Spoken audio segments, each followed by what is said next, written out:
오늘 같이 나누려고 하는 말씀의 제목은 시련을 이기고 성숙하는 비결에 대해서 같이 나누고자 합니다. 어떻게 하면 우리가 당하는 많은 시련을 이기고 승리하는 그리스도인의 삶을 살 수 있을까? 저에게도 그런 고민이 있고요. 더 하나님의 놀라우신 그 은혜 안에 사는 삶을 갈망하는데 그런 가운데 우리가 성숙해 나가야 되는데요. 그렇지 않는 삶의 모습들을 너무나도 우리가 많이 발견하는데 어떻게 하면 그런 많은 시련 가운데 성숙을 이룰 수 있을까? 그런 마음을 가지고 같이 말씀을 나누려고 합니다.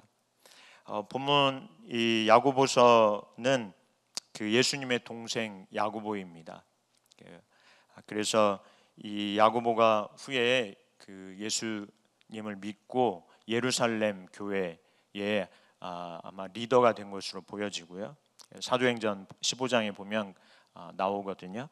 그래서 이 야고보가 예루살렘 교회 리더로서 다른 리더들도 같이 했겠지만 그 리더로서 스데반의 순교가 일어난 이후에 예루살렘 교회에 큰 핍박이 찾아오게 됩니다. 그래서 그 핍박을 피해서 흩어지게 되는데요. 많은 유대인들이 그 유대인 기독교인들을 대상으로 쓴 편지입니다. 또한 잘 아시는 것처럼 이방인의 사도인 바울이 이방 땅에서 복음을 전하고 그 이방 땅에서도 이미 많은 그 유대인들이 흩어져 살고 있었거든요. 그 이스라엘이 멸망하면서 아시는 것처럼 그 포로로 잡혀가고 또 그러면서 많은 곳에 흩어져 살았기 때문에 많은 지역에 유대인들이 살고 있었는데요. 그 이방인의 사도지만 복음을 전할 때 유대인들도 바울의 복음을 듣고 믿는 자들이 생겼습니다. 그들을 향해서도 이 야고보가 편지하는 내용입니다. 핵심적인 내용은 그렇습니다. 믿음을 가진 것으로 그리스도를 믿는 그 믿음 때문에 여러 가지 환난과 핍박을 당하는 유대인 기독교인들, 특별히 그들에게 전하는 하나님의 말씀입니다.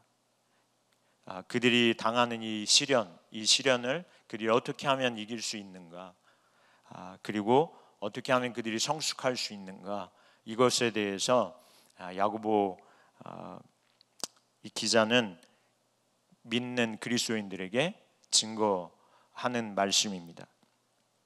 그래서 오늘 1장 2절부터 8절까지 말씀을 우리가 봉독했는데요. 그 부분을 살펴보려고 합니다. 첫 번째로 그리스도인이 당하는 시험에 대해서 야고보 기자는 말씀하고 있습니다. 시험 그 첫 번째로 시험에 대해서 어떤 의미를 가지고 있는지 한번 살펴보고자 합니다. 야고보서 1장 2절에 보면 이렇게 기록하고 있습니다. 내 형제들아 너희가 여러 가지 시험을 당하거든 온전히 기쁘게 여기라. 여기 시험은 헬라어로 페이라스모스라는 그 원형을 가지고 있는 단어입니다. 어떤 뜻을 가지고 있냐면 시험, 시련, 유혹 이런 다양한 뜻을 가진 단어가 오늘 그 2절에 나오는 시험을 당한다 할 때 그 시험입니다. 시험이라는 표현은 시련과 유혹 이걸 포함하는 단어입니다. 그래서 본문 여기에서는 특별히 그 두 가지 중에 유혹이라는 의미보다는 그리스도인으로서 믿음을 지켜야만 하기에 따르는 시련, 그 시련이라는 의미로 이 단어가 사용되었는데요. 내적인 욕심으로 그 미혹을 받아 당하는 시험보다는 외적인 여러 가지 고난, 환경적인 고난, 관계 안에서 일어나는 고난, 여러 가지 사건들을 만나는 것을 통하여서 당하는 여러 고난들, 그런 고난으로서 당하는 시련에 더 큰 의미를 두고 있는 단어입니다. 그런데 2절의 말씀에 보면 이 시험이 각양각색이라고 말합니다. 그러니까 당하는 우리의 그 시련들이 사람마다 다르다는 거죠. 각양각색의 시험들이 있다고 말합니다. 그래서 여기 보면 2절에 여러 가지 시험을 이렇게 표현하고 있습니다. 그런 여러 종류의 시험이 믿는 그리스도인들에게 찾아온 것을 볼 수 있습니다. 잘 아시는 것처럼 그리스도인으로 우리가 이 세상을 살아갈 때 정말로 많은 다양한 그런 시험들이 찾아옵니다. 성경에도 그 인물들을 보면 시험을 겪지 않고 그 신앙생활을 한 인물들이 거의 없을 정도로 모든 그리스도인들에게는 시험이 있습니다. 외적인 시련, 그 다음에 내적으로도 오는 많은 유혹으로 인한 시험들이 있습니다. 다윗만 해도 그의 인생을 보면 많은 시험, 다양한 시험으로 그가 힘겨워하는 것들이 시편에 보면 정말 잘 기록되어 있습니다. 그는 잘 아시는 것처럼 압살롬 자기 아들에 의해서도 반란을 일으킨 아들 때문에 정말 마음에 또 삶에 있어서 큰 고통을 경험하고요. 또 왕이 되기 전에 사울 왕과의 관계 안에서 얼마나 그가 많은 고통을 당했는지 모릅니다. 그러면 잘 아시는 것처럼 이방 땅에서 신앙을 지킨다는 이유 때문에 다니엘과 세 친구들이 얼마나 큰 고난을 그곳에서 당했는지 성경 우리에게 정말 잘 소상하게 기록해주고 있습니다. 욥도 시험의 대명사라고 할 수 있는 인물이죠. 그가 당하는 시험에 대해서 욥기는 정말 잘 기록해주고 있죠. 재산을 하루아침에 또 자식들 하루아침에 다 죽게 되는 그러한 시련이 찾아오는, 또한 우리가 많이 듣고 익히 잘 아는 출애굽한 이스라엘 백성들의 시험, 광야에서의 그들의 시험을 잘 볼 수 있습니다. 저희에게도 시험이 있습니다. 여러 가지 시련이 있습니다. 아마 여러분의 삶에서도 시련에 대해서 이야기하라고 하면 나는 시련이 없어 그럴 만한 사람은 아마도 한 분도 안 계실 것 같습니다. 누구나 다 당하는 여러 가지 시험이 있는 거죠. 남이 보기에 경중의 차이가 있겠지만 당하는 그 사람에게는 앞이 잘 보이지 않는 그러한 시험일 수 있습니다. 우리가 그 주보에 올리고 기도하는 그분들만 해도 넘어설 수 없는 시험들이죠. 아마 모르긴 몰라도 여러분 중에는 주보에 이름이 올라와 있지는 않지만 말할 수 없는 많은 시험 때문에, 시련 때문에 힘겨운 분들도 계실 겁니다. 그런 모든 그리스도인들이 어떻게 하면 그 시험을 이기고 성숙할 수 있을까? 이게 야고보 기자의 고민이고요. 저의 고민이기도 하고 또 여러분의 고민일 줄도 믿습니다. 그런 시험이 우리에게 찾아온다고 야고보 기자는 말합니다. 여러 가지 시험을 라고 기록하면서 그 뒤에 당하거든 이렇게 표현합니다. 시험을 여러 가지 사람마다 각양각색의 여러 종류의 시험을 당한다는 거예요. 예외가 없다는 거죠. 이 당하거든의 의미가 무엇에 어떤 일에 빠져 애워싸이다 이런 의미를 가진 단어입니다. 이 시험이 갑자기 온다는 거예요. 갑자기 애워싼다는 거예요. 사람을. 그래서 그로 넘어지게 만드는 것이라는 그런 뜻을 가지고 있습니다. 또한 이 단어가 앞에 보면 그 호탄이라는 불변사가 있어요. 원래 그 성경에 보면 이 불변사와 함께 쓰이거든요. 당하거든 이 단어가. 그러면 어떤 의미를 가지냐면 그 갑자기 당하는 시험, 그 시련이 반복적으로 온다는 겁니다. 한 번만 와도 힘겨운데 어떨 때에는 그리고 예상하지 못한 시험이기 때문에 또 너무 힘든데 그 시험이 반복적으로 온다는 거예요. 그러면 정말 쉽지 않습니다. 이 시대를 살아가는 저와 또 많은 그리스도인들에게도 다양한 시련이 이렇게 찾아옵니다. 갑자기. 그것도 반복적으로. 마치 각양각색의 시험에 우리가 둘러싸인 것처럼 찾아온다는 것이죠. 담임 목사님도 많이 말씀하시는 것처럼 마치 육지로 그 쉴 새 없이 파도가 쳐 들어오는 것처럼 그렇게 시험이 올 때가 있습니다. 이게 바로 시험입니다. 여러분 어떠신가요? 어떤 시험이 여러분 안에 있습니까? 말씀을 들으면서 여러분들이 여러분 안에 생각 드는 시험은 어떤 겁니까? 그런데 이 시험에 대해서 두 번째로 야고보 기자는 이렇게 말씀합니다. 이런 자세를 가져야 된다고. 그런 시험을 당할 때 두 번째로 시험을 기쁘게 여기라 라고 말씀합니다. 사실 쉽지 않은 요구입니다. 이런 시험을 어떻게 기쁘게 여길 수 있을까? 눈앞이 전혀 보이지 않는 상황인데 어떻게 이렇게 오는 시험을 기쁘게 여길 수 있을까? 그런데 2절에 분명하게 내 형제들아 너희가 여러 가지 시험을 당하거든 온전히 기쁘게 여기라. 그냥 기쁘게 여기는 정도가 아니라 온전히 기쁘게 정말 참으로 기쁘게 여기라고 말씀하고 있습니다. 여기라고 하는 이 동사는 생각하다, 간주하다, 여기다 이런 의미를 가지고 있습니다. 그래서 우리에게 시험이 올 때 기쁘게 뭐 하라는 거예요? 생각하라는 의미입니다. 그 시험을 기쁘게 생각해라 라고 요구하고 있는 것이죠. 그렇다면 왜 우리는 이러한 시험을 기쁘게 여겨야 되는가 라는 것입니다. 이러한 많은 시험을 왜 기쁘게 여겨야만 하는가에 대해서 첫 번째로는 이 시련이 인내를 만들기 때문이라고 말씀하고 있습니다. 그 시험이 있어야만 그리스도인들에게 인내라고 하는 것이 열매로 맺혀진다고 말씀합니다. 그래서 1장 3절에 있는 말씀 같이 한번 봉독하실까요? 이는 너희 믿음의 시련이 인내를 만들어내는 줄 너희가 알미라. 여기에 나오는 시련이라고 번역된 단어는 앞에 있는 시험 2절의 시험과 다른 단어인데요. 헬라어로 도키미온이라는 단어입니다. 이 도키미온이라는 단어는 어떤 의미를 가진 단어냐면 은과 금과 은을 뜨거운 불 속에 집어넣어 녹임으로 이게 정말 어느 정도의 순도를 가진 금인지 은인지 이 진위 여부를 판단하기 위해서 하는 것을 말합니다.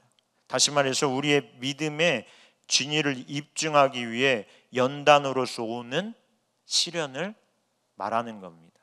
정말 내가 가진 이 믿음이 정말 하나님 보시기에 합당한 믿음인지 올바른 믿음인지 참된 믿음인지를 입증하도록 하는 게 무엇이냐면 시련이라고 말합니다. 그러니까 시련이 없이는요 사실 내가 가진 믿음이 정말 참된 믿음인지 하나님 보시기에 합당한 믿음인지 알 수 없다는 거예요. 사람에게 시련이 찾아와 봐야 그 사람에게 있는 믿음의 진위 여부를 잘 볼 수 있다는 것이죠. 그것을 알기 위해서 시련이 찾아오기도 한다고 말씀하고 있습니다. 이것을 잘 이해한 사람이 바로 욥입니다. 잘 아시는 그 인물 욥입니다. 그래서 그는 많은 시련을 겪는 과정에서도 이렇게 고백하며 하나님 앞에 섭니다. 욥기 23장 10절에 보면 그는 이렇게 고백하거든요. 그러나 내가 가는 길을 그가 아시나니 그가 나를 단련하신 후에는 내가 숨금같이 되어 나오리라. 이렇게 고백합니다. 그가 당하는 이 시련, 이 시험을 통해서 나는 어떻게 된다는 거예요? 단련된다는 거예요. 정말 참된 믿음으로 하나님 앞에 세워져 간다고 말하는 거죠. 그래서 주님 앞에 온전한 그 하나님의 사람으로 순금처럼 나오게 되는 그것이 곧 그의 그 시련이라고 말하고 있는 것이죠. 그는 시련을 그렇게 보았습니다. 내가 당한 이 시련은 하나님이 나의 믿음을 단련하시는 것이라.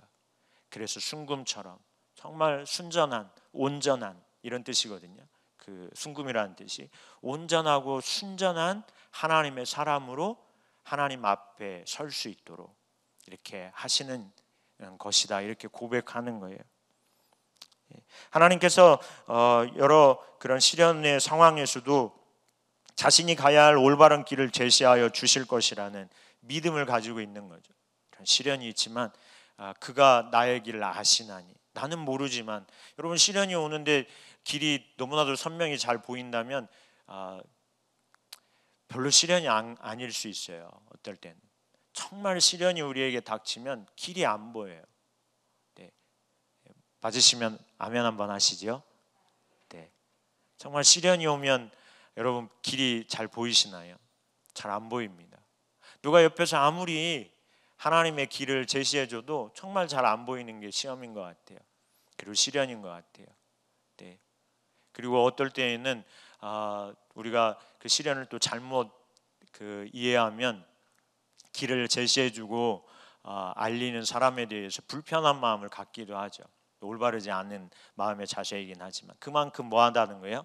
이 시련이 어렵습니다. 시험이 쉽지 않습니다. 그런데 그 시험을 기쁘게 여기라고 말씀하면서 이유는 그 시험 단련하는 과정을 통해서 우리 가운데 인내가 나타나게 된다는 것이죠. 인내라는 이 단어는 합성어입니다. 두 단어의 합성어인데요. 무엇 아래의 단어와 그 다음에 머물다, 이 단어의 합성어입니다. 그래서 두 단어가 합쳐지면서 어떤 의미로 많이 쓰이냐면 확고부동, 불변, 항구성, 변하지 않는 거죠. 이 의미로 사용됩니다. 즉 시련이 인내라고 하는 게 그렇다는 거예요. 견고해지는 걸 말합니다. 흔들리지 않게 된다는 거예요. 시련을 올바르게 잘 통과한 사람들은 잘 흔들리지 않게 된다는 거예요. 그 다음에 어떤 시련이 오고 어떤 문제가 오고 역경이 와도 이제 어떻게 해요? 조금 흔들리다가 다시 자리를 굳건하게 잡는 거죠. 확고부동하다, 불변하다, 네, 지속되다, 이런 뜻을 가지고 있으니까요. 시련을 당하는 그 사람, 믿음의 사람을 그 믿음의 진리 위에 더 굳건하게 서도록 만들고 그 시련을 통하여서 그가 진리 위에 더 견고케 되니까 너희는 시련이 올 때 어떻게 하라? 기뻐하라고 말하는 겁니다. 이게 인내입니다. 인내는 그냥 죽을 것 같은데 참고 지나가는 게 아니라 시련을 통하여서 견고해지는 걸 말합니다. 그게 인내라는 단어입니다. 여러분에게 인내가 있으신가요? 시련이 올 때 더 굳건하게 진리를 붙들고 쓰려고 하는, 더 하나님께 나아가서 그분 위에 서려고 하는, 여러 가지 생각과 마음이 우리 가운데 많은 그 감정이 우리에게 찾아오지만 그런 것들을 적극적으로 이렇게 밀어내고 진리이신 주님, 그분의 말씀을 통회하고 그분 앞에 나아가려고 하는, 그게 인내라고 말합니다. 그게 인내를 가진 사람입니다. 시험이 오니까 금방 자기 생각, 자기 감정에 빠져서 하나님 앞에 나아가지 않고 금방 하나님 주신 많은 은혜, 많은 하나님으로부터 온 그 하나님을 알게 하시는 그 경험들을 다 잊어버린 채 하나님 앞에 나타나지 않는, 그걸 인내라고 하지 않아요. 인내는 흔들리지 않는 걸 말합니다. 흔들리죠. 흔들리는데 인내 뭐하는? 견고해지는 걸 말합니다. 이게 그렇기 때문에 시련이 올 때 너희는 기뻐하라고 말씀하고 있습니다. 앞에서 그 예로 들었던 욥의 인내에 대해서 그래서 야고보 기자는 그 5장 11절에 이렇게 말씀해주고 있습니다. 같이 한번 봉독하실까요? 보라, 인내하는 자를 우리가 복되다 하나니 너희가 욥의 인내를 들었고 주께서 주신 결말을 보았거니와 주는 가장 자비하시고 긍휼히 여기시는 이시니라. 시험으로 오는 수많은 시련의 환경들이 인내를 만들어냅니다. 시련 없이 견고해지는 사람은 없습니다. 시련 없이 확고부동하게 진리를 붙드는 사람은 존재하지 않습니다. 시련을 잘 통과하는 사람들만이 그 자리에 설 수 있는 것이죠. 그 인내는 믿음을 더욱 견고하게 해줍니다. 그래서 그 다음에 오는 다른 시험들을 다시금 이기고 승리할 수 있도록 승리하는 그리스도의 삶을 만들어가는 것이죠. 욥은 이렇게 승리하는 삶을 산 자입니다. 그가 놀랍게 다시 회복된 것을 우리는 욥기를 읽으면서 잘 알고 있습니다. 물론 여러분, 그 욥의 놀라운 승리 이면에는 하나님의 역사가 있습니다. 그래서 야고보서 5장 11절에도 욥의 인내를 너희가 들었지 않냐? 주께서 주신 결말을 보았지? 그러면서 그 이면에 하나님이 계시다고 소개하고 있는 것이죠. 어떤 하나님을 소개하고 있냐면 주는 가장 자비하시고 긍휼히 여기시는 이시니라. 이게 우리가 시험을 이기는 비결이거든요. 하나님 그분이 시험을 당하는 우리를 향해 어떤 마음을 가지시냐면 자비와 긍휼한 마음을 가지시고 돕는다는 거예요. 결코 우리를 홀로 두지 않으시는 것이죠. 그래서 욥이 인내를 통하여서 승리하는 삶을 살게 된 줄로 믿습니다. 저와 여러분의 삶에도 인내를 통하여서 그 이면에 역사하고 계시는 자비하신 하나님, 긍휼에 풍성하신 하나님을 볼 수 있는 놀라운 그 은혜가 부음받으길 주님의 이름으로 축복합니다. 여기 인내를 그러면서 만들어내다 이렇게 표현합니다. 인내가 만들어진다는 거예요. 시련을 통하여서 만들어진다. 만들어내다 죄송합니다. 이 내다는 그 문법적으로 현재형입니다. 현재형은 지속적인 상태를 나타내거든요. 반복되는 걸 말합니다. 그래서 시련을 돌파하는 힘이 어느 날 갑자기 주어지지 않는다는 거예요. 그냥 어느 날 갑자기 시련을 이길 수 있는 힘이 하늘에서 뚝 떨어지듯이 오는 게 아니라고 말하는 겁니다. 인내가 만들어지기 위해서는 지속적인 과정이 필요하다는 거죠. 여러분, 작은 시련이 옵니다.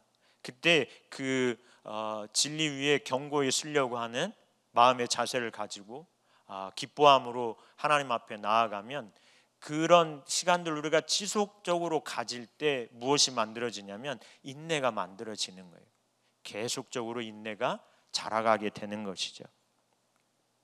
한 번만 우리가 시련이 왔을 때 이번만 어떻게 참고 진리 위에 서면 넘어설 수 있는 그 인내가 우리 가운데 찾아오겠지. 그러지 않습니다. 지속적으로 시련이 찾아올 때마다 하나님 진리 위에 견고히 서려고 하는, 그 위에 정말 흔들리지 않으려고 하는 그 자세로 하나님 앞에 나아갈 때 계속해서 그런 과정을 통해 인내라고 하는 것이 만들어져 간다는 거예요. 한 번 서는 것이 그 다음으로 이어지는 거죠. 그래서 마침내 좀 어떤 시험에도 흔들리지 않는 견고하게 되는 그런 믿음의 사람이 된다고 말할 수 있습니다. 이런 사람들이 인내로 결국 왜요? 최후의 승리를 경험하는 삶을 살 수 있게 되겠죠. 그래서 야고보는 저희들에게 시련이 올 때 기쁘게 여기라고 말합니다. 이유의 첫째는 인내가 우리 가운데 열매로 맺어지기 때문에 그렇습니다. 더욱 견고해지는 거죠. 여러분, 시련이 오면 올수록 견고해지시나요? 시련이 올 때마다 무너지시나요? 네. 어느 쪽에 우리가 서야 될지 야고보 기자는 분명히 가르치고 있습니다. 기쁘게 여겨야 될 이유의 두 번째는 인격의 성숙을 가져오기 때문에 그렇습니다. 1장 4절에 있는 말씀 우리 같이 봉독하실까요? 인내를 온전히 이루라. 이는 너희로 온전하고 구비하여 조금도 부족함이 없게 하려 함이라. 여기 온전하고 인내를 온전히 이루라. 그러면 너희는 온전해진다고 말합니다. 이 온전하고는 인격의 성숙을 의미하는 단어입니다. 그러니까 우리가 시련을 통해 인내, 견고해져 갈 때 나타나는 게 있는데요. 그게 뭐냐면 인격의 성숙입니다. 여러분, 시련을 잘 통과한 사람들을 보면, 믿음의 사람들을 보면 예외 없이 성숙한 인격을 가집니다. 믿으시기를 주님의 이름으로 축복합니다. 정말 많은 시련을 경험했는데 그 시련을 기쁘게 여기고 네, 인내로서 감당해 나가는, 더 주님 앞에 견고히 서려고 하는 그런 삶을 힘쓰는 사람은 반드시 인격의 성숙이 찾아온다는 거예요. 성숙하지 않을 수 없어요. 그래서 이 온전하고라는 단어가 히브리서 5장 14절에 동일하게 사용됩니다. 같이 한번 봉독하실까요? 단단한 음식은 장성한 자의 것이니 그들은 지각을 사용함으로 연단을 받아 선악을 분별하는 자들이니라. 여기에 장성한 자의 것이라 라고 한 이 장성한 이 단어가 야고보서 1장 4절에 온전하다라는 단어와 같은 단어입니다. 이 장성한 자의 특징, 죄송합니다.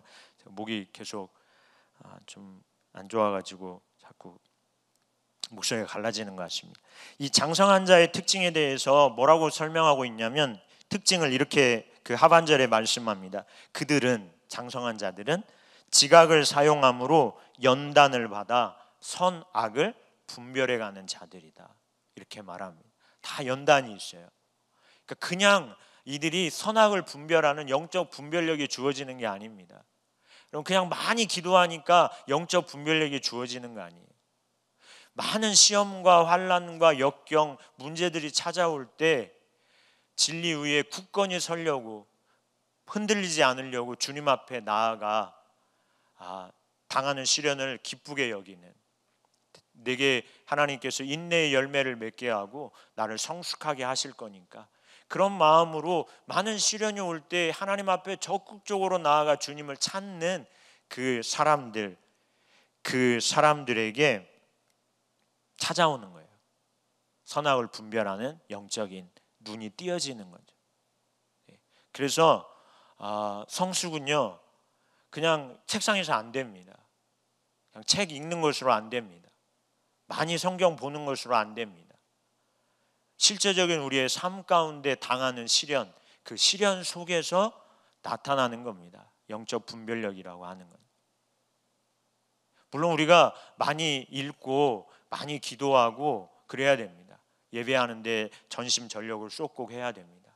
그런데 우리의 실제적인 삶의 영역에서 만나는 많은 문제들, 그 문제들을 놓고 하나님 앞에 씨름하는, 진리를 붙들고 씨름해야 되겠죠. 당연히 진리의 토대 위에서 씨름해야 되겠죠. 그렇게 씨름할 때 참된 영적 분별력이 주어진다는 거예요. 그게 성숙입니다. 그게 성숙해진다고 말하는 겁니다.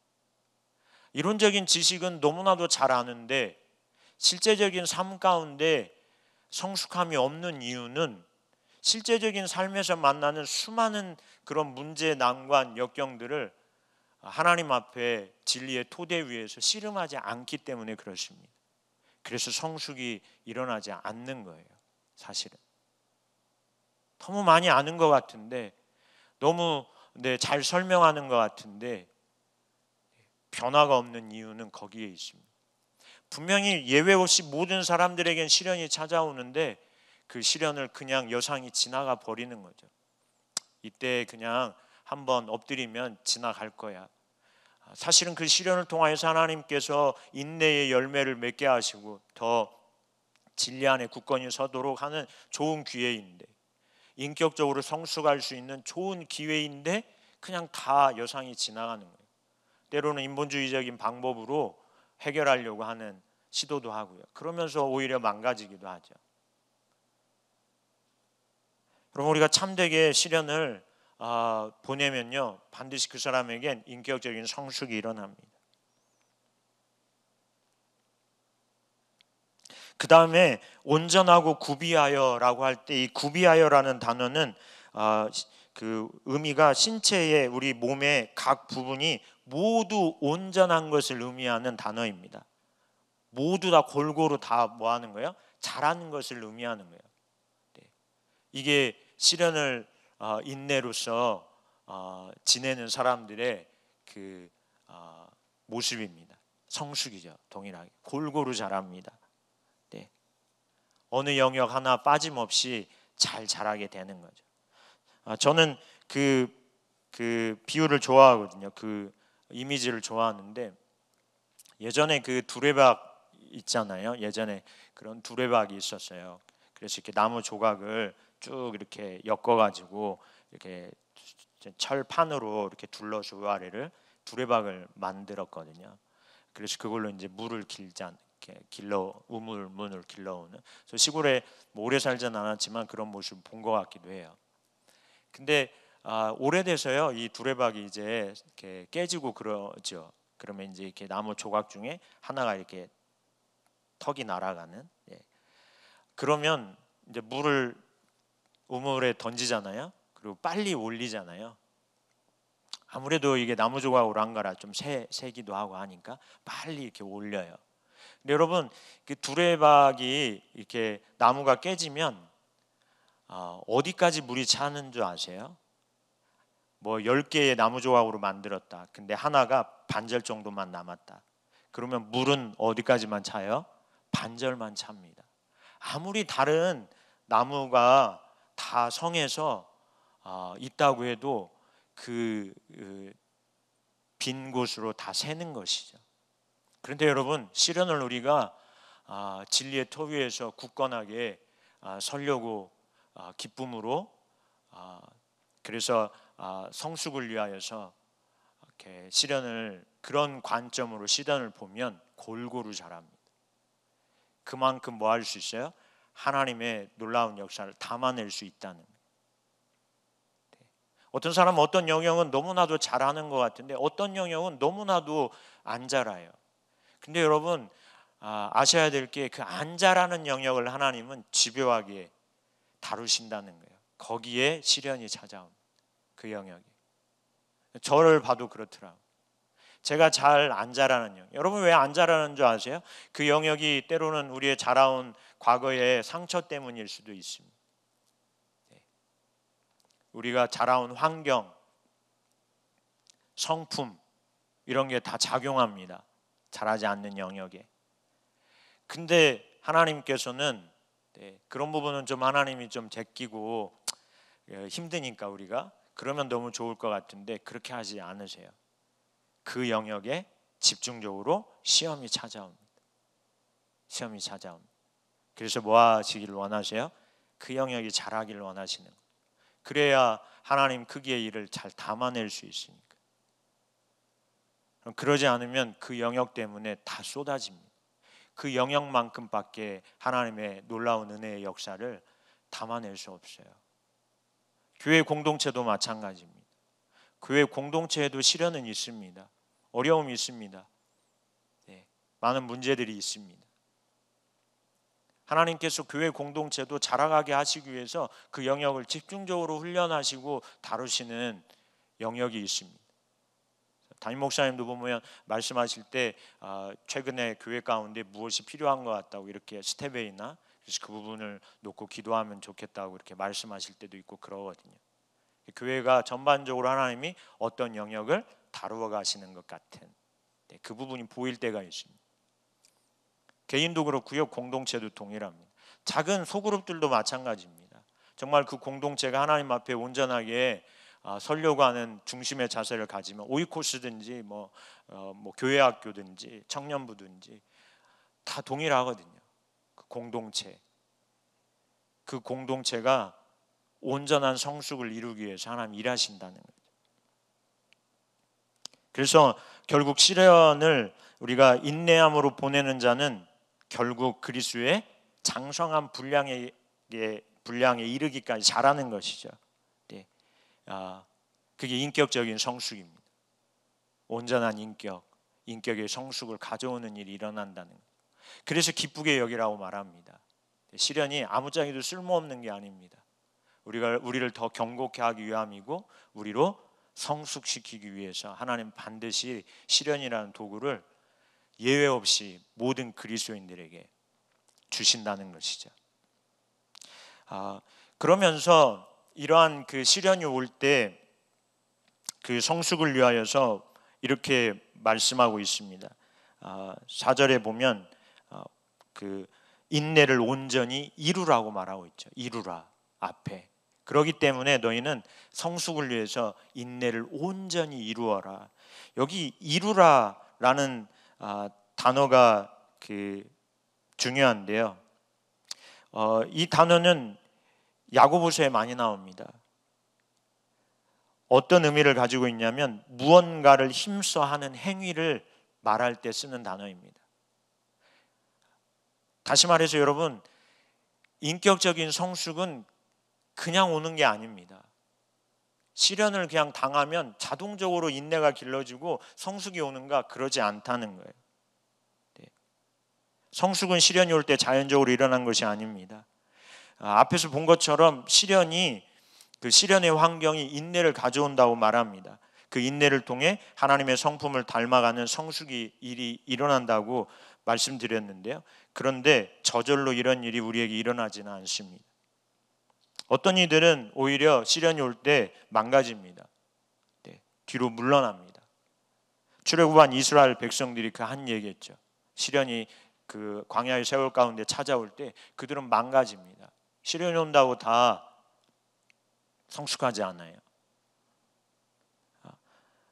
믿는 그리스도인들은 그 환경에 자신을 내맡기고 가만히 있는 게 아니라는 거예요. 야고보 기자는 있는 것이 아니라 인내의 열매를 맺기 위해 부단히 힘써야 된다고 말하는 겁니다. 여기 인내를 온전히 이루라라고 말할 때 이 온전이라는 단어는 텔레이온이라는 단어입니다. 헬라어로 온전히 이루라, 인내를. 텔레이온이라는 단어인데 이 뜻은 끝, 결말, 목적이라는 뜻을 가지고 있습니다. 그래서 어떤 의미냐면 목적한 그 일이 끝까지 또 그 목적한 일이 온전히 이루어질 수 있도록 힘쓰라는 의미를 가지고 있습니다. 그 인내가, 그 견고함이, 인격적인 성숙이 끝까지 목적대로 이루어질 수 있도록 힘쓰라는 의미를 가집니다. 그래서 이루라라는 뜻이 가지고 있는 이루라, 온전히 이루라를 그 NASB 그 성경의 영어 번역본에서는 완전한 결과가 나오도록 만들라 이렇게 번역하고 있거든요. 완전한 결과. 그 인내가 완전히 너희에게 이루어질 수 있도록 뭐 하라는 거예요? 힘써야 된다는 거예요. 그냥 시련을 온다고 다 이렇게 되는 게 아니라는 거예요. 힘써 주님 앞에 나아갈 필요성이 있는 거죠. 그러지 않으면 인내도 성숙도 전혀 우리에게 찾아오지 않습니다. 시련이라는 게 그런 의미를 가지고 있습니다. 큰 두 번째로 이 시험을 통과하는 핵심적인 비결이 있습니다. 이런 시험이 찾아올 때 이 시험을 통과할 수 있는 핵심적인 요소가 있는데요. 그게 지혜입니다. 지혜. 여러분, 지혜가 없으면 그 시험을 통과할 수가 없습니다. 그래서 이게 너무나 중요한데요. 야고보서 1장 5절에 그래서 이어서 이렇게 말씀합니다. 시련에 대해서 나눈 다음에 5절에 우리 같이 한번 봉독하실까요? 너희 중에 누구든지 지혜가 부족하거든 모든 사람에게 후히 주시고 꾸짖지 아니하시는 하나님께 구하라. 그리하면 주시리라. 시험에 대해서 얘기하고 난 후에 지혜를 가르치고 있습니다. 우리의 믿음이 시험을 당할 때 시련을 통과하고 성숙한 그리스도인의 삶을 살기 위해서 절대적으로 필요한 것이 이 지혜입니다. 야고보 기자는 성도들에게 시련의 상황에서 인내를 가지고 지혜를 구하라고 말씀하고 있습니다. 여기 지혜라는 단어는 경건하고 올바른 삶을 살기 위해 갖추어야 될 필수적인 요소로서 영적 지각력이다라고 그 주석에 기록하고 있습니다. 그 주석 이름이 생각이 안 나가지고요. 어떤 그 주석에서 그렇게 학자들이 그렇게 연구해서 그 기록한 해석한 건데요. 우리가 경건하고 그리스도인으로서 올바른 삶을 살기 위해서 반드시 필요한 필수적인 요소가 있는데 그것이 곧 지혜다. 이건 영적 지각력을 의미한다라고 말합니다. 다시 말해서 인간의 어떠한 그 사색을 통하여서 또 학습을 통하여서 오는 게 아니라는 거예요. 어떤 삶의 경험을 통해서 오는 것이 아니라고 말합니다.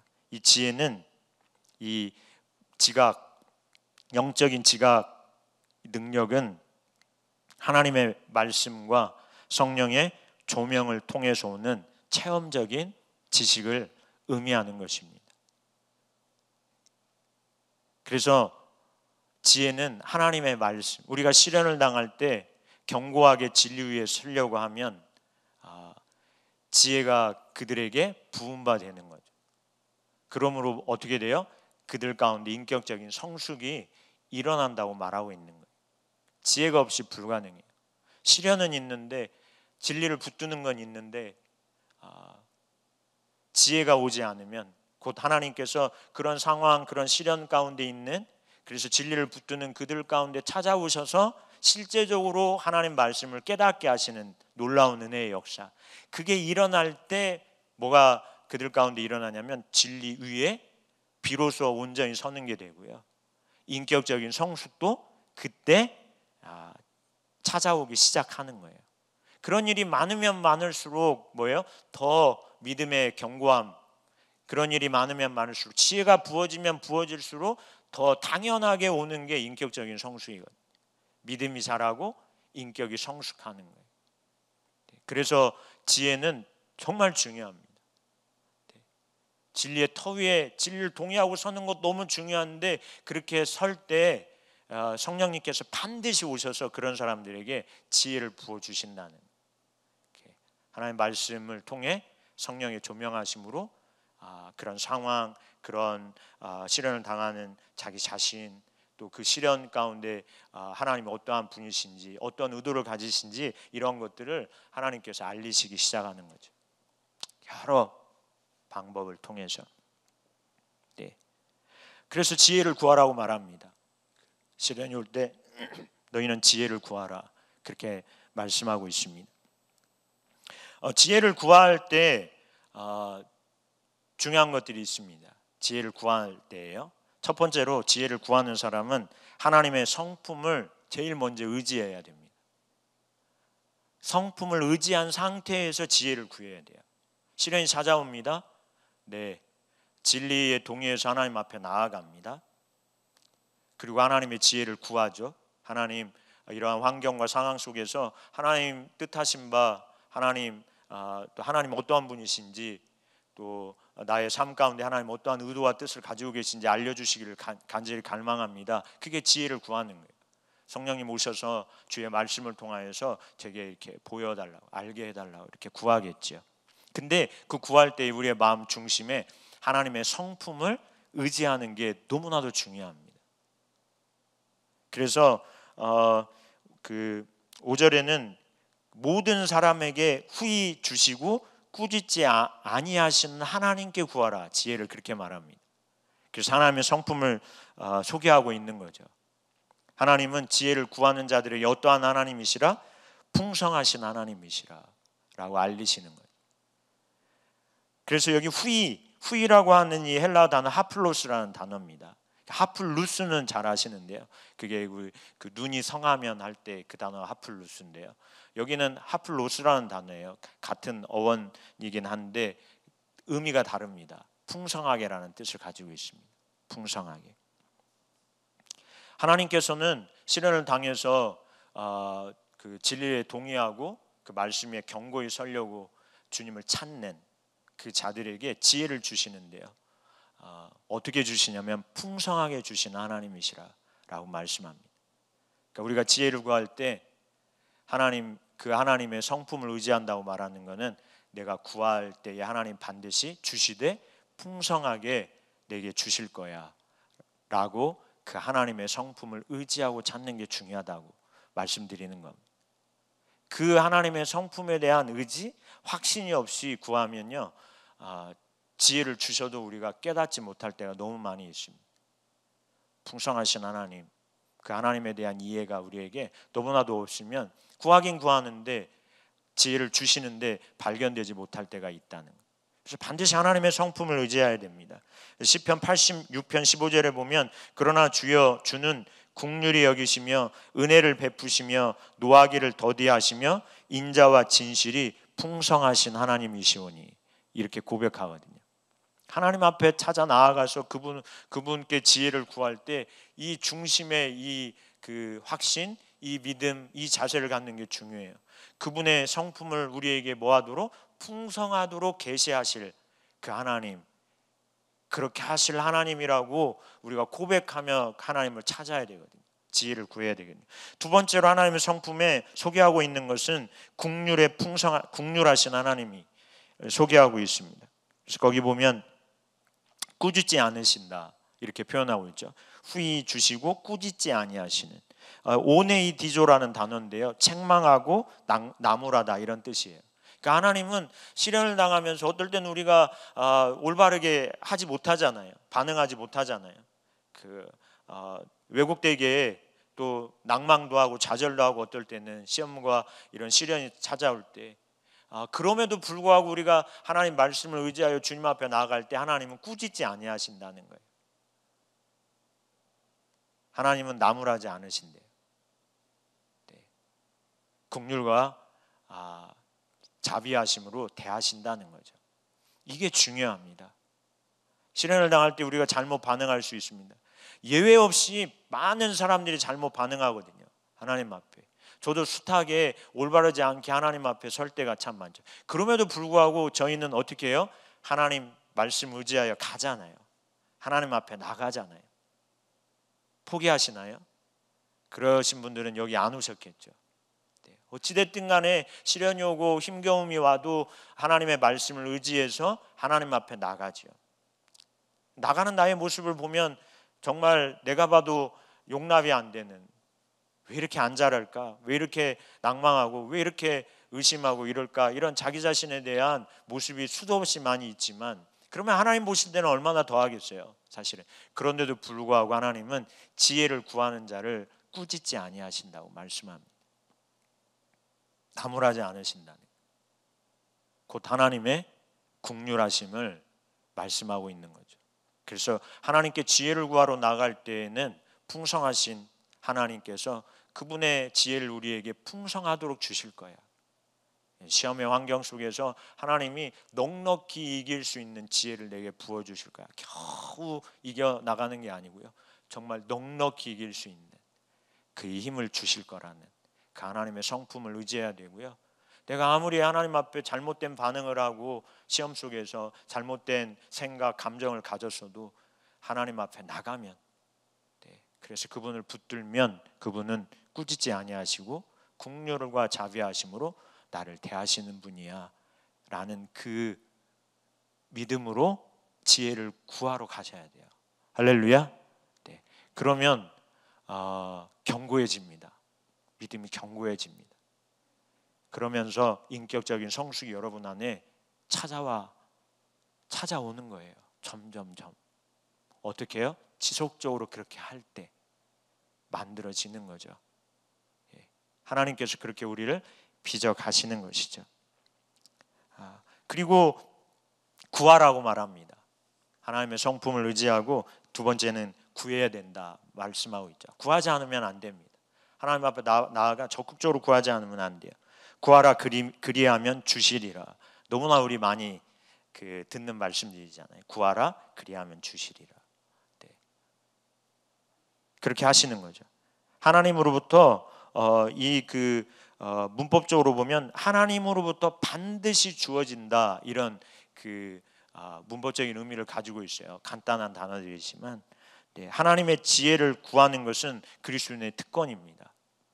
그리스도인들만 할 수 있는 일이잖아요. 너무나 놀라운 일이잖아요. 지혜를 얻는 게. 이 특권을 사용해야 됩니다. 그냥 우리가 시련, 역경, 환란이 왔을 때 그냥 넘어져 있고 주저앉아 있으면 안 되는 거죠. 그래서 놀라운 특권,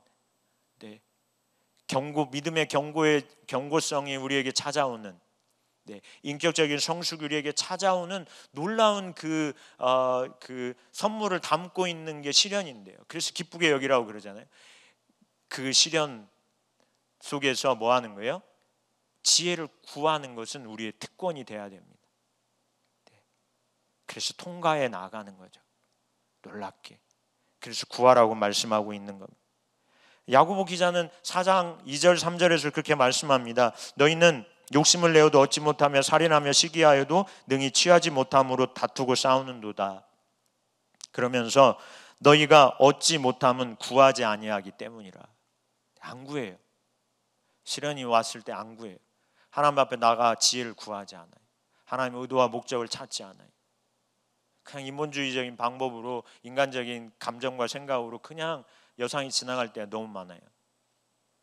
구하지 않죠. 너무나도 놀라운 특권인데, 그리스도인에게 특권인데, 구하라 그리하면 주시리라, 반드시 주신다고 하나님 말씀하시는데 조금 찾다가 그래도 또 안 되면 포기해버릴 때가 너무나 많은 게 저희인데요. 네. 구하지 않기 때문에 얻지 못한다. 그러면서 4장 3절에 보면 구하여도 받지 못함은 정욕으로 쓰려고 잘못 구하기 때문이라. 네. 자기 유익만을 위해서 구하는 것도 안 된다고 말하고 있죠. 근데 여러분, 하나님의 지혜는 그렇지 않잖아요. 지혜를 구하는, 여러분의 목적을 위해서 지혜를 구하시면 안 되겠죠. 시험을 잘 통과한 나를 사람들 앞에 잘 보이기 위해서 하나님의 지혜를 구하는 건 올바르지 않으니까요. 네, 그렇게 말합니다. 그러면서 여러분, 구할 때에 우리가 그 주의해야 될 게 있지요. 잘 아시는 것들이잖아요. 그게 뭐냐면 믿음으로 구하는 거죠. 여기에 반대되는 개념이 의심하는 겁니다. 믿음으로 구하라. 그래서 6절에 같이 한번 6절, 7절 같이 봉독하실까요? 오직 믿음으로 구하고 조금도 의심하지 말라. 의심하는 자는 마치 바람에 밀려 요동하는 바다 물결 같으니 이런 사람은 무엇이든지 주께 얻기를 생각하지 말라. 강력하게 말씀하시잖아요. 네, 굉장히 강력한 말씀이에요, 사실은. 네. 너희가 지혜를 구할 때 뭐예요? 믿음으로 구하라는 거예요. 하나님의 성품에 대해서 의심하면 안 된다는 거예요. 네. 견고하게 나를 세우실 것이라는 것을 의심하면 안 된다는 거예요. 나로 인격적인 성숙을 가져오도록 하실 거라고 하는 것에 대해서 의심하면 안 된다는 거예요. 그게 믿음으로 구하는 거예요. 앞에 말씀드린 내용에 대한 의심, 이렇게 해가지고 이렇게 구해서 뭔 일이 일어날까? 하나님이 나에게 오셔서 지혜를 주실까? 여러분, 그러면 안 되는 거예요. 그거는 야고보 기자는 이런 사람은 무엇이든지 주께 얻기를 생각하지 마라, 이렇게 말해요. 강력하게. 이미 안 되는 거예요. 그러면 사실은 그 부분부터 점검을 해야죠. 하나님, 제게 그런 하나님의 성품에 대한 확신이 없어요. 제가 주님의 이름을 다시 부릅니다. 제가 하나님 그분을 선명하게 인식할 수 있도록 은혜를 부어주세요. 거기부터 해야겠죠, 다시. 네. 이런 문제 가운데 하나님의 지혜가 올까? 의심하는 게 있으면요, 성령님을 통하여서 우리 가운데 조명하여 주님이 어떤 분인지 알게 하시는 그 하나님 믿음으로 신뢰할 수 있도록 은혜를 부어주세요 라고 찾아야겠죠. 네. 안 되는 영역을 하나님 앞에 가지고 가서 먼저 점검해서 찾아야겠죠. 찾으면서 정말 하나님의 성품이 인식되고 그런 가운데 반드시 그분이 응답하실 지혜를 주실 것을 우리가 신뢰하는 믿음으로 하나님 앞에 나아가는 거죠. 그분을 찾는 거죠. 네. 그래서 이 부분은 우리가 많이 아는 말씀이잖아요. 네. 의심하지 말라.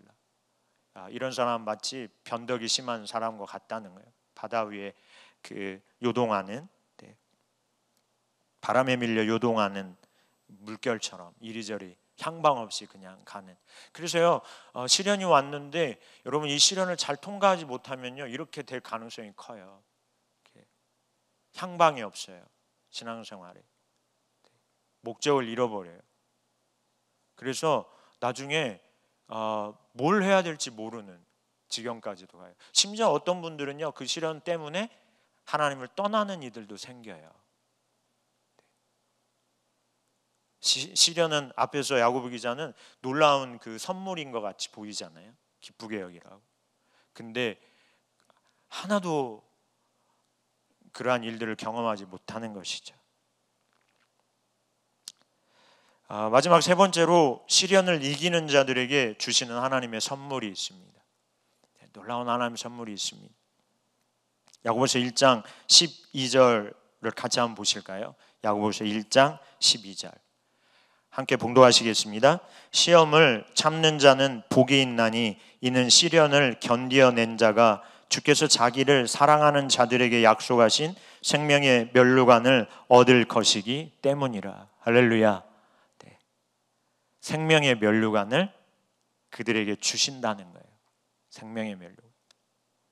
저는 이 말씀 보면서 예수님이 이렇게 생각나더라고요. 그분이 참혹한 십자가 그 시련을 견디어내시잖아요.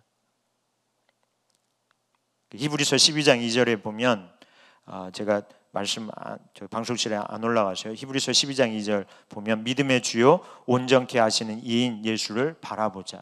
그 주님을 바라봐라. 그러면서 그는 그 앞에 있는 기쁨을 위하여. 시련인데 주님 눈에는 뭐가 보여요? 기쁨이 보이는 거예요. 왜 기쁘게 여기라 야고보 기자가 말씀했는지 아시겠죠? 네. 시련 가운데 기쁨이 있어요. 예수님에게 영혼이 구원받는. 우리의 시련을 이 관점으로 보면요, 이 시련 속에 나의 믿음을 견고케 하시는 하나님의 놀라운 그 안배가 있구나 발견하게 되는 거예요. 우리 골탕 먹이려 하나님 일하시는 게 아니거든요. 정말 우리를 온전하게 성숙시키기 위해서 하나님께서 일하시는 거거든요. 너무 아끼고 사랑하기 때문에 시련을 주시는 겁니다. 그래서 믿음 안에 견고케 되는 자가 될 수 있도록, 그래서 세상을 능히 이기는 그 믿음을 소유한 자들이 될 수 있도록 도우시기 위해서 하나님 일하시는 거거든요. 예수님은 그 십자가를 통해서 모든 영혼이 구원받는 것을 보는 눈이 예수님께 있으셨습니다. 그 십자가의 그 모진 고난 속에서도 그 기쁨을 위하여 십자가를 참으셨다, 인내하셨다고 말씀하십니다. 그 고난을 인내하셨어요. 누가 고난을 인내하는 줄 아세요? 사실은 이게 보여야 인내합니다. 하나님의 그 이면에서, 시련 이면에 하나님이 어떠한 하나님으로 나를 대하고 계시는지가 보여야 인내할 수 있어요, 사실은. 그래서 친밀한 관계가 너무 중요한 거예요.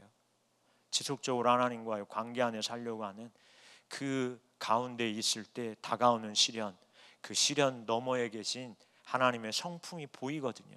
얼마나 나를 아끼시는지, 시련 가운데 있는 나를 얼마나 하나님이 긍휼과 자비하심으로 바라보시는지 이게 보이거든요. 예수님은 십자가를 참으사 부끄러움을 개의치 않으시더니 하나님 보좌 우편에 앉으셨느니라. 하나님께서 놀랍게 그런 예수님을 영광의 보좌 가운데 앉히신 거죠. 동일합니다. 저희도 이러한 시련을 통해서 이렇게 하나님 앞에 세워지면요, 하나님 이 땅 가운데에서 정말 형언할 수 없는 하나님의 영광을 여러분들로 경험하게 하실 거예요. 할렐루야. 요셉의 시련을 보십시오. 그가 하나님 앞에 서는 자가 되니까 그런 일은 어떻게 일어날 수 있겠어요, 여러분? 그 노예로 팔려온 사람이 기가 막힌 타이밍에 총리가 되는 걸 보시잖아요.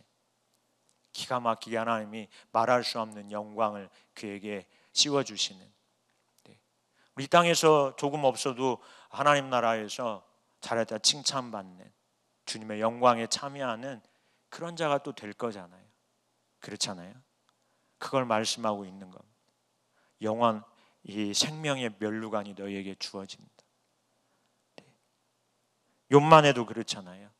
그러니까 욥의 인내를 많이 말하니까요. 그가 정말 그런 상황, 재물이 다 하루아침에, 자녀가 다, 친구들도 그렇게 지인들이잖아요. 막역한 지인들도 자기에게 찾아와서 신앙, 그의 신앙에 대해서 힐난하는, 비난하는, 그러면서 무언가 너에게 문제, 책임이 있는 거 아니야? 라고 하면서 쏘아붙이는, 그게 욥이잖아요. 근데 하나님께서 그에게 인내를 통하여서 통과해 가니까 어떻게 해요? 결말을 우리가 아시잖아요. 그 결말을 하나님께서 놀랍게 회복시켜 주시는, 친구들 앞에 뭐예요? 머리를 들게 하시잖아요. 네. 주님의 영광으로 정말 관을 씌우시는 그런 놀라운 역사들이 일어나는 거죠. 네. 생명의 면류관이 있습니다. 네. 밟아도 꺾이지 않는, 정말 정말 시험과 환난이, 극심한 고난이 있어도 믿음으로 주님 앞에 경고케 되는, 인격적으로 성숙하는, 사람들에게 찾아오는 하나님의 생명의 놀라운 역사들이 있음을 믿으시기를 주의 이름으로 축복합니다. 하나님의 유업이 있습니다. 반드시 있습니다. 하나님께서 그리스도의 그 십자가를, 부끄러움을 개의치 않고 참으신 주님의 영광스럽게 하신 같이 이 땅에서도, 또 이 땅 이후의 삶에서도 우리를 영광스럽게 하나님 앞에 세우실 그 놀라운 역사가 시련을 통한 통과하는, 이기는 그리스도인의 삶을 통하여서 저와 여러분에게 교회 가운데 차고 넘칠 수 있기를 주님의 이름으로 축복합니다.